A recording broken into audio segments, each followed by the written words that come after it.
Hello, everybody, and welcome to our second plenary of the conference. This session is entitled Blindfolds and Black Boxes, Getting to Grips with AI Scoring. And the presenter is Professor Barry O'Sullivan. Professor O'Sullivan is currently the Head of Assessment Research and Development at the British Council, where he was responsible for the design and development of the ACTIS test service. He has undertaken research across many areas on language testing and assessment and its history, and has worked on the development and refinement of the socio-cognitive model of test development and validation since the year 2000. He is particularly interested in the communication of test validation and in test localization. He has presented his work at many conferences around the world, while over 100 of his publications have appeared in a range of international journals, books, and technical reports. He has worked on many test development and validation projects over the past 25 years and advises ministries and institutions on assessment policy and practice. And in 2019, it's no surprise to hear that he was awarded an OBE for his contribution to English language testing. Please join me, everyone, in welcoming Professor O'Sullivan to the conference. Barry, if you'd like, I can give you a quick drum roll. No? Okay. Over to you, Barry. Thank you, Jonathan. I think that's the first time I've ever had a drum roll introduction, but very much appreciated.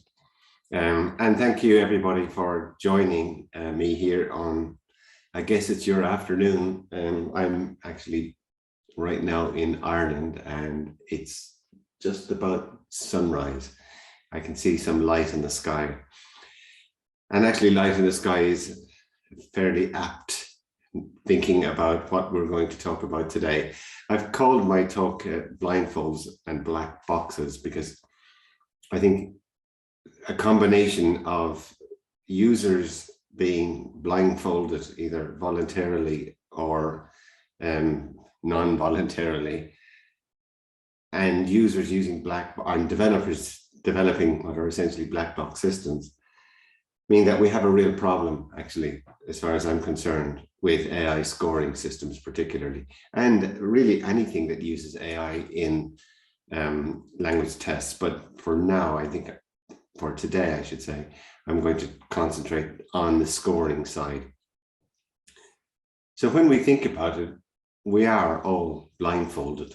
We don't really know anything meaningful about AI scoring systems. We don't even know how to talk to people who develop these systems. We don't really have the language. We haven't got those skills. So when we talk about language assessment literacy, we're looking here at artificial intelligence literacy, if you like. We are very low as a group of professionals in terms of our knowledge of artificial intelligence, how it works, what are the downsides. We tend to look at the benefits quite a lot, but we don't really think a huge amount about the dangers that lurk behind using it. I should say right from the beginning that I am quite supportive of using AI across language testing. So whatever I say here, take it that I am actually hoping that by opening this discussion now, we can make things better and we can use things in a more ethically supportable way. But the problem we have is that we are blindfolded. We don't really know anything about the area. We're also then being asked to use what are essentially black boxes. We don't know what's in there. We have often no idea. The people who develop them and the people who use them in tests don't tell us anything because we don't have the right questions to ask. We don't know what we don't know, I guess. So what happens when you're blindfolded and you look into a black box? You don't see anything. It's just blank. It's nothing. And that's the current state of affairs, I would argue, in language testing in general. there are a small number of people who I think have a reasonable understanding of the nuts and bolts behind these systems, but in general, the number is very, very small. So let's think for a second what actually AI is. And one of the definitions I like is the artificial creation of human-like intelligence that can learn, reason, plan, perceive, or process natural language. And if you've been reading the news recently, you've heard about Gopher, which is a 25 billion parameter language model that just been launched by one of the Google companies, or Alphabet, I guess they're really known as, isn't it? But Gopher is this highly powerful system that works on a level that is attempting, and they feel it's a strong step towards human-like intelligence.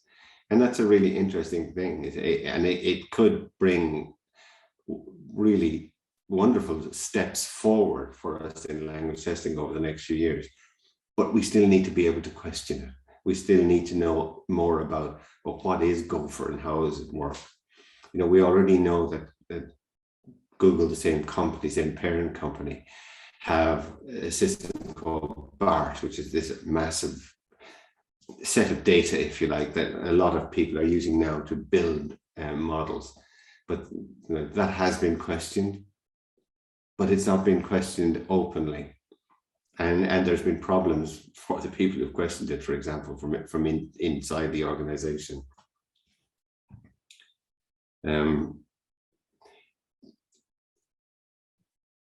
If we think of why people are interested in using AI systems, well, they'll argue, well, cost, you know, they're cheaper to use a system than it is to pay a human. So why don't we just make the system cheaper, make our tests cheaper, and we can get the results out faster. So, you know, the machine doesn't have to sleep. The machine can work 24 hours a day. It's also seen as modern. Now, this isn't your old-fashioned examiner sitting in a room giving a score. This is a modern test. And we are blown away by the glitz of technology, let's face it. You know, we all love to see some new technology coming in, and it just blows us away. You know, if you look at some of the tests that are out there now that are the glitziest, fanciest, most beautifully presented tests that are out there, when you really look at the tests, the actual language testing element looks like it was developed in the 1950s. In fact, it is exactly the same idea that was used to develop the standardized testing of the 1950s. We've just gone back to it. So it's a massive step backwards because they've started basically in the wrong place. So it looks modern, but the tests themselves tend not to be very modern. They tend to be very traditional, very old-fashioned, actually. There's a perception that they're accurate, more accurate than a human. You know, humans make mistakes. Machines never make a mistake, in theory, even though machines are trained on human judgment. So if human judgments are error-ridden, surely the machines that use human judgments as their basis have got to have some element of error in there as well. But let's say they tend to be consistent, they tend to be consistent. They're also easily integrated now. More and more, we can build systems that are like Lego buildings. You know, you take a bit out, you put a bit in, you can add bits to it. It's not like the situation was, say, 20, 25 years ago, where people were building set in stone systems that to change it was proved impossible. You know, you just have to take the system apart or start again. Now they're built in a different way. So you can relatively easily integrate into a regular human scoring system, either a hybrid of human and machine or a machine. So relatively easy to integrate. So people see these as the benefits. On the other hand, there are issues and issues that we really have got to get our heads around over the next number of years. People are already thinking about these. This isn't an original list, I doubt very much. But we have to think about the governance. Like, who takes responsibility? Who's responsible for the decisions that are made? So for example, if I'm creating a test and then I use a scoring model that developed by the company X, and then somebody takes the test and they get a result that isn't fair, and that's quite likely to happen, of course. If they get a result and they say, we don't think this is a fair result, who's responsible for the result? Is it me as the test developer, or is it the model developer, or is it the two of us? We're not quite sure. Or is it the person who's using the test? They haven't carried out due diligence on the models, and people don't. You know, we just heard recently that the Irish government, for example, has accepted a test for which there's essentially no evidence that it works. That's just a reality.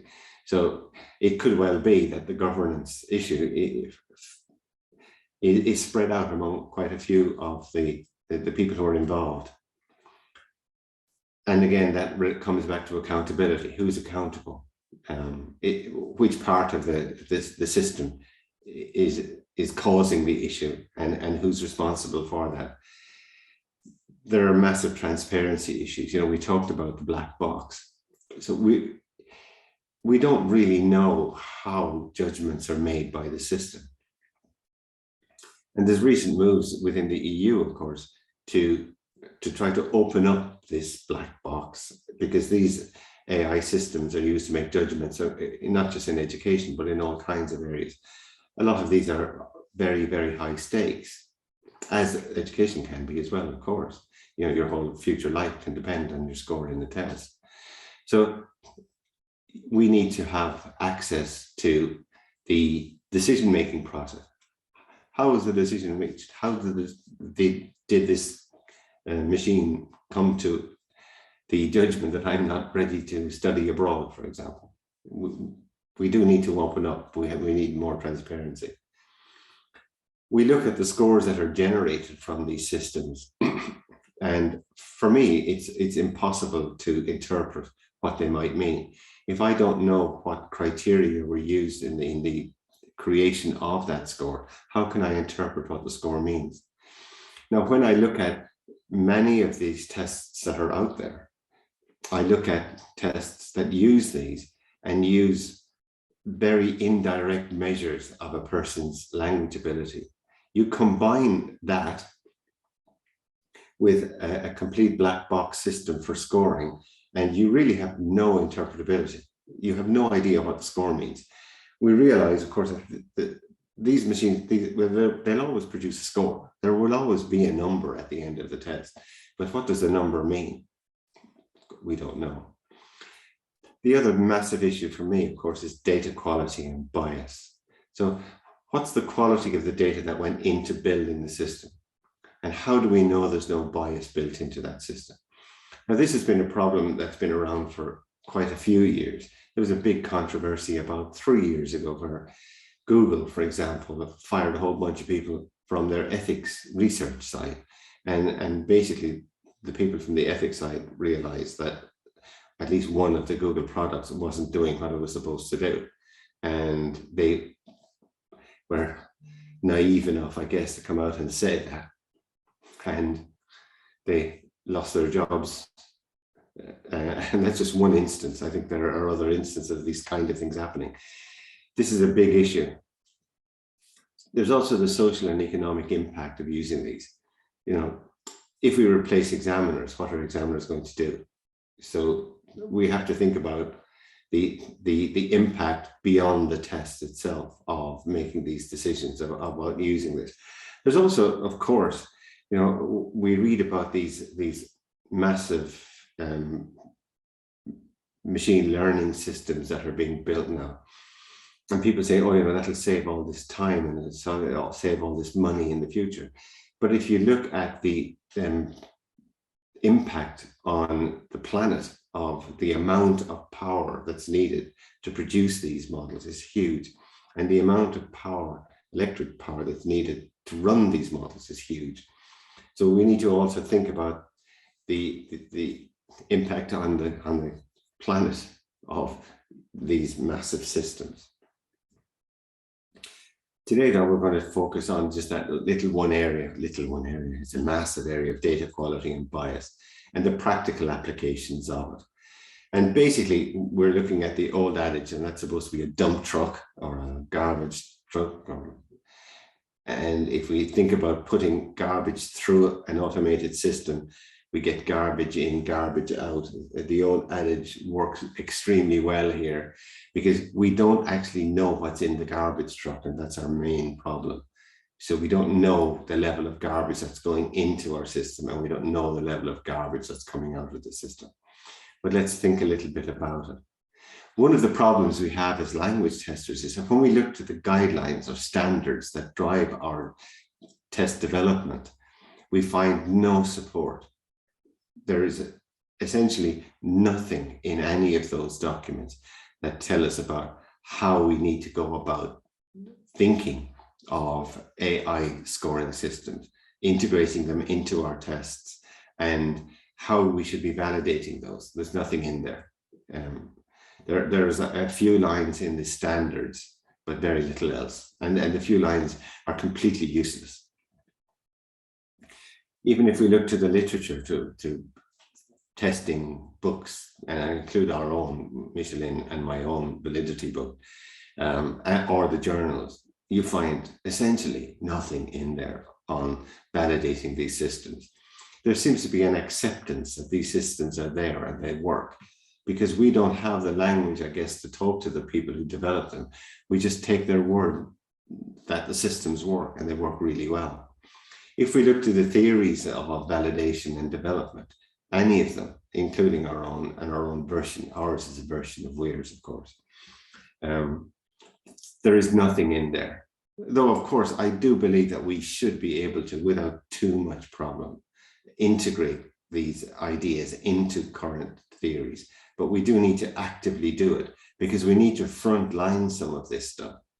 And some people have said to me, oh yeah, you know, I could easily fit the argument that I'm going to be presenting in the next few minutes into Kane, for example. And I would say, yes, you can. It is possible, of course, but we need to do it. We need to frontline it so that when people are thinking about validation, when it comes to scoring, they look at these and they say, how do we validate it? How do we know it's working? What are the questions we need to be asking? What are the answers we need? What's the evidence? Show me the evidence that this thing is actually working. Because without that evidence, we can't trust the scores that come out the other end.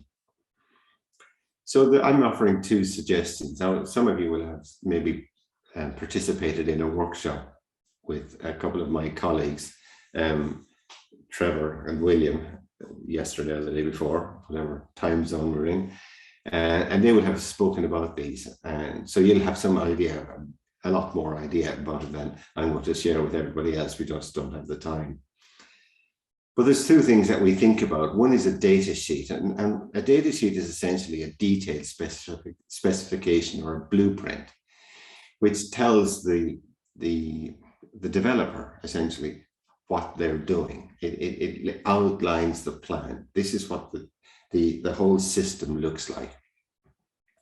So it's designed then to use the model users and the model developers, of course, with sufficient background information, because it's a technical document, to assure them that the model that's developed is appropriate in all kinds of different ways. Now, we're not going to go into the details of what all kinds of different ways might mean, but we'll give you a very quick overview in a moment. We would have different versions of this. Usually we'll have two versions of it. One version will be an internal with full detail, so that within the organization, if there are issues that are found down the line, it can be traced back through this live document, so that there's real evidence in there that you can look to understand how you developed it, why you made particular decisions as you made them, and how the system progressed.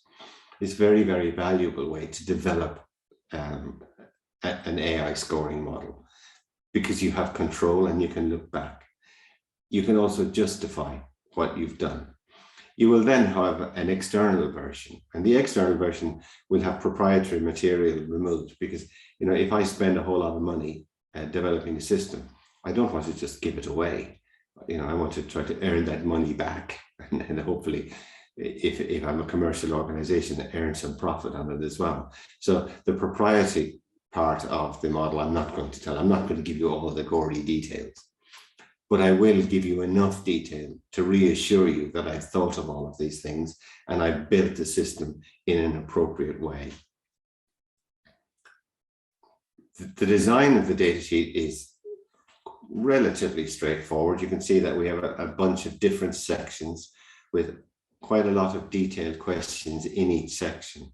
So for example, if we think of the collection process, we'd be expected to provide information that allows others to reconstruct the data set without access to it.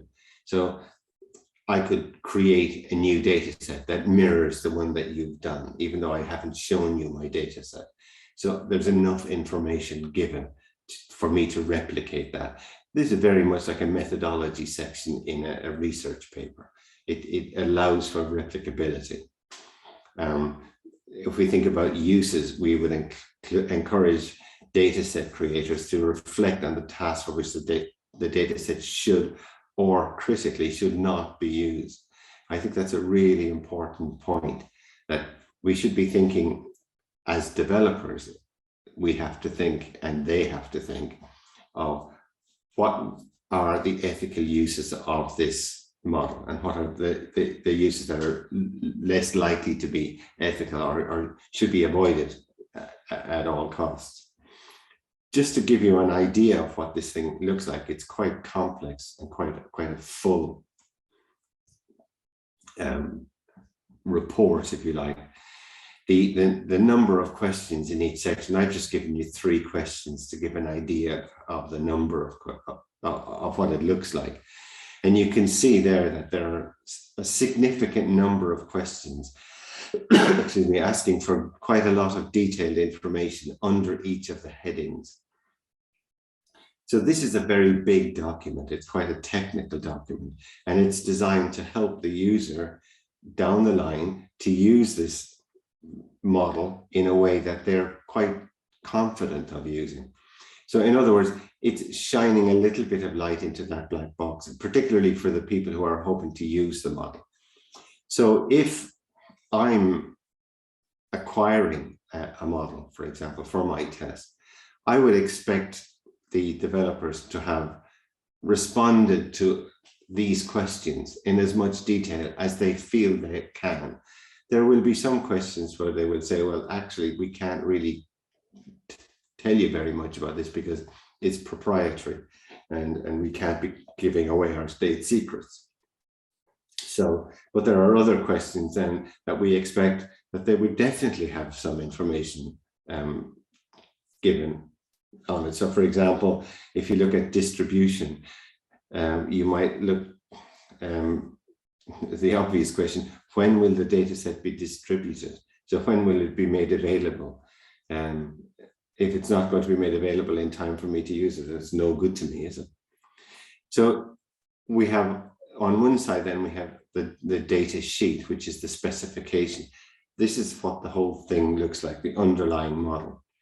The validation then is different.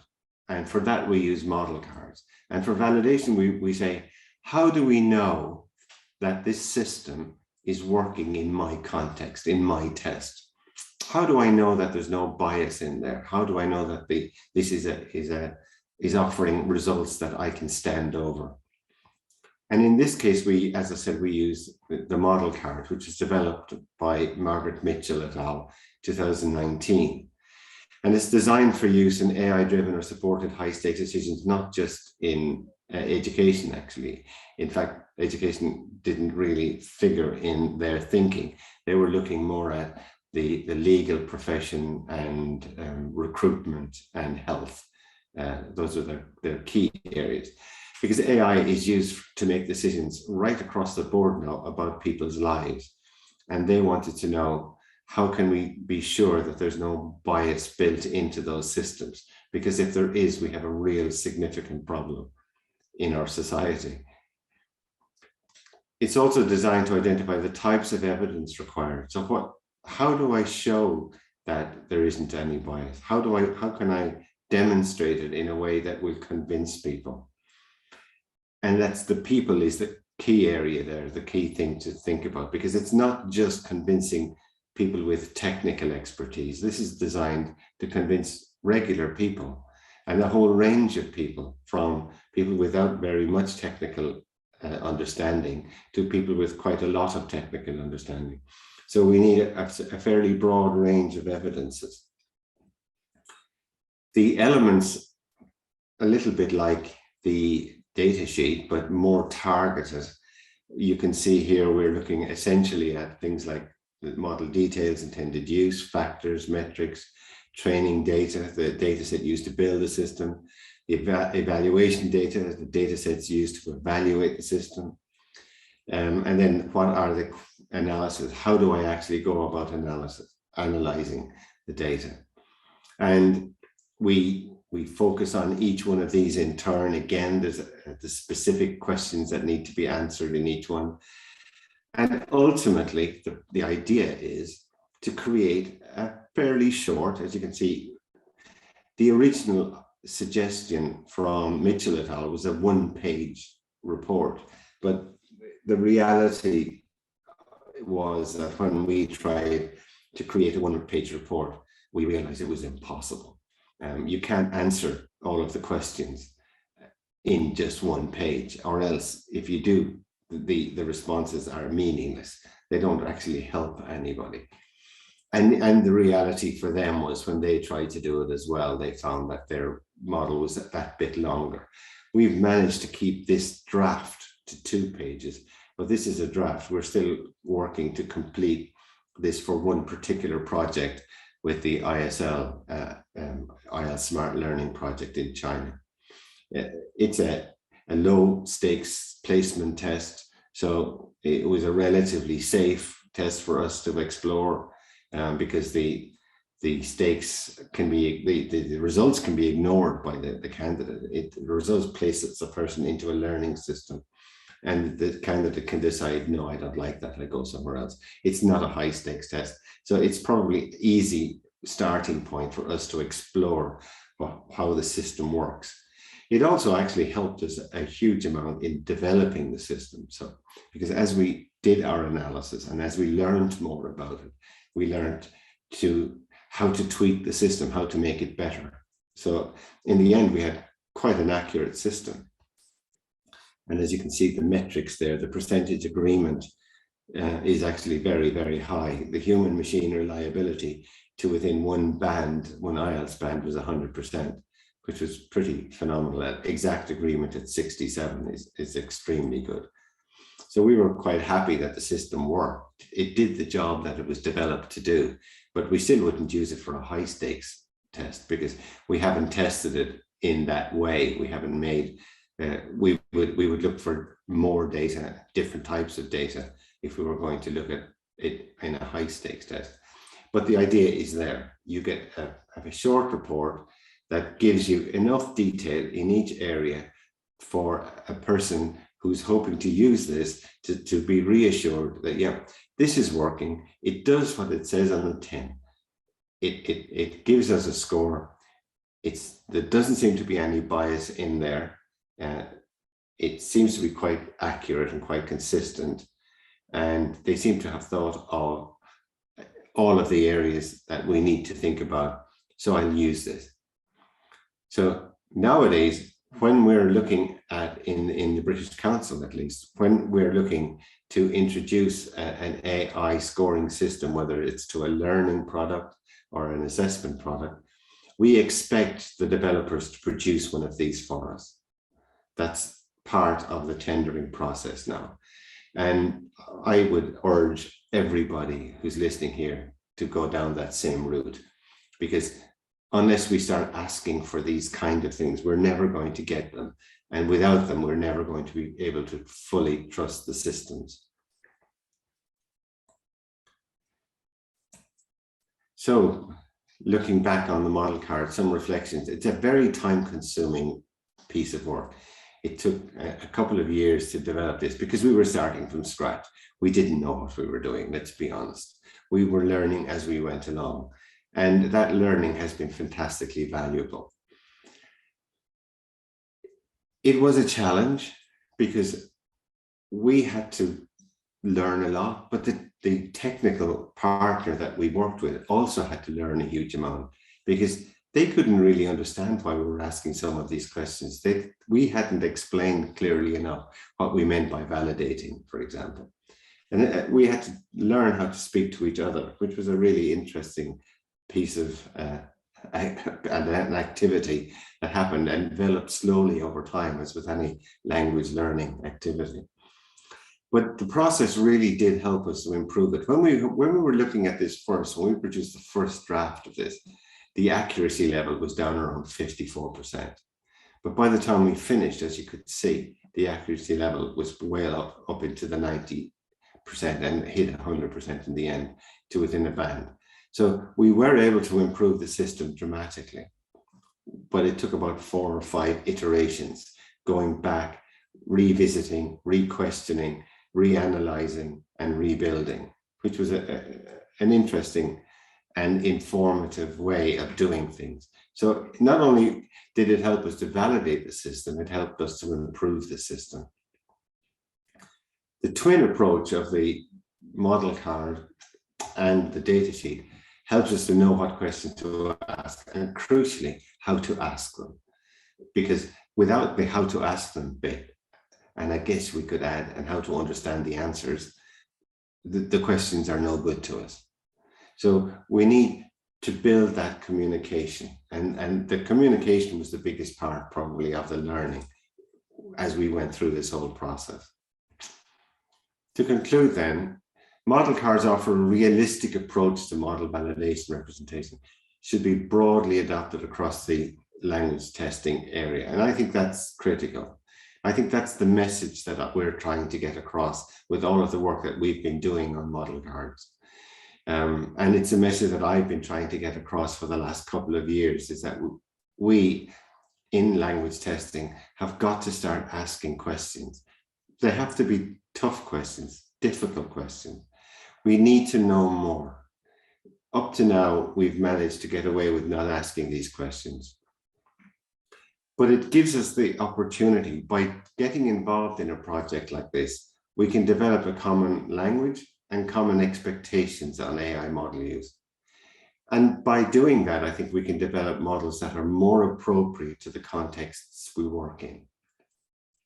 Because the reality of the world is that we know almost nothing about the systems we currently use. Almost nothing, between almost nothing and nothing, actually. So as theorists and practitioners, we need to consider how AI scoring systems fit into our development and validation models and processes. Again, going right back to where we started, there's no support in the guidelines or in the standards or in the literature right now. We need to start opening up that box. We need to start thinking about it. And going back to that box analogy, if we think of our Pandora opening her black box, unfortunately, Pandora in this case has her blindfold on. So when the test developer Pandora opens the box is not something that emerges in a positive light. So we see the confusion, the control, the dissembling, the mistrust, and above all, bias built into these systems. That's the current state of play. Whether we like it or not, we are looking at systems that are out of control. We have no control over the scoring systems if we don't know what's happening inside. What I'm suggesting here today is that we ask Pandora to take that mask off. Take the mask off. All test developers, all test users, take that mask off. Now open the box and try to understand a little bit of what comes out of that box, because if we do, we have a much more positive light. We have a more positive message, because it's now going to be transparent. It'll be valid. We'll have evidence of that validity. We'll have more trust in the system. We'll shine a light on where we're going. So when we think about that slide that we saw right at the beginning, what do you see when you open your Pandora's box? Well, if you've got your blindfold on, you see nothing. You see a blank wall. If you take that blindfold off, you see just that bit of light at the end of the tunnel. You're not quite ready there. It's a big tunnel. It's quite a deep tunnel. We're not quite there yet, but we are beginning the process of understanding what we're using and understanding more of how we should use it and understanding more of the ethical implications of using it. Thank you very much. And thank you, Barry. We do have 5 minutes remaining. And so if you do have any questions, feel free to post them into the chat box now. One or two are coming up. So Barry, I'll ask you a question from Kyle. And he asks, are the quantitative methods used in AI scoring really so far removed from those used in educational measurement that language testers don't know anything? Should we perhaps expect a little more from the leaders of our field when it comes to quantitative methods? I definitely would agree that we should.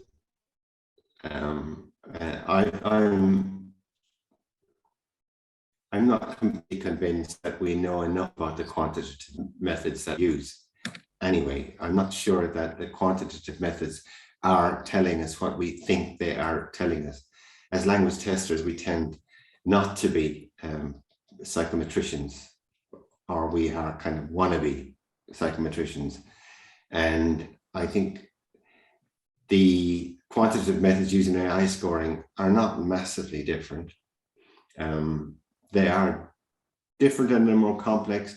And one of the problems that we have in AI scoring is that we don't actually know always how these things are interpreted by self-teaching and self-learning systems. And I think that's where the struggle is. Jonathan Cruz has noted that he doesn't really know how calculators works, but he trusts that a specialist does. Do we need to know the mechanics of AI, or rather scrutinize the quality of data fed into it? I think we need both. I think we need to understand the quality of the data that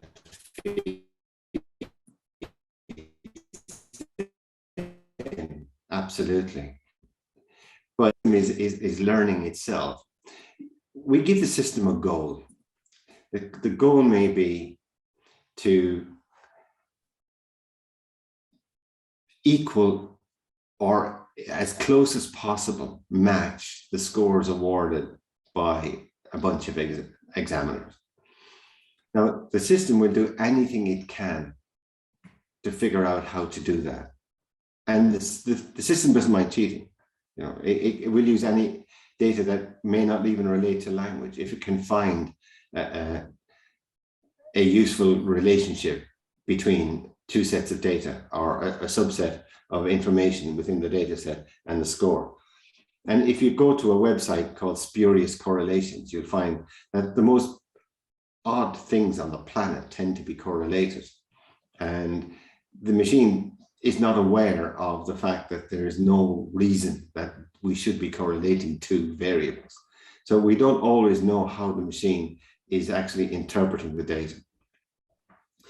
We also don't know if the machine has access to data other than the actual performance data, like if there's just candidate data in there as well. It may well be drawing on variables that have nothing at all to do with language to come up with the score, because it finds some relationship, statistical relationship between two variables that actually doesn't mean anything. And correlation variables tend to be, you know, I think one that I remember is something like the number of films that Nicolas Cage, the actor, appeared in between 2000 and 2010, and the number of chocolate bars sold in Wisconsin. Some daft variables that people spend time actually locating data sets that they can correlate to see if they can find any interesting correlations. Some of these are crazy, like 97% correlation between totally different things. So the machine doesn't know what it doesn't know. The machine is just grasping around at numbers and what it thinks are interesting things. And if it finds that it'll squeak that number a little bit closer to what the examiner has scored, well, it's going to use it. And so we need to know how it's doing that as well as the data. It's not just enough to look at one side. Thank you so much, Professor O'Sullivan, for that wonderful presentation. That brings us to the end of our second plenary session. Remember, you can carry on the conversation concerning this topic in the relevant plenary discussion room found in the community section of the platform. And if you haven't quite reached your fill of Barry, come back in a few hours' time for a panel discussion all about AI that Barry will be chairing. Time now for a very quick break. In a few minutes, there will be an interview with Scott MacDonald, CEO of the British Council. Just go back to the homepage of the platform and click on the correct link. See you there. Thank you. Bye-bye. Okay, bye. Thank you.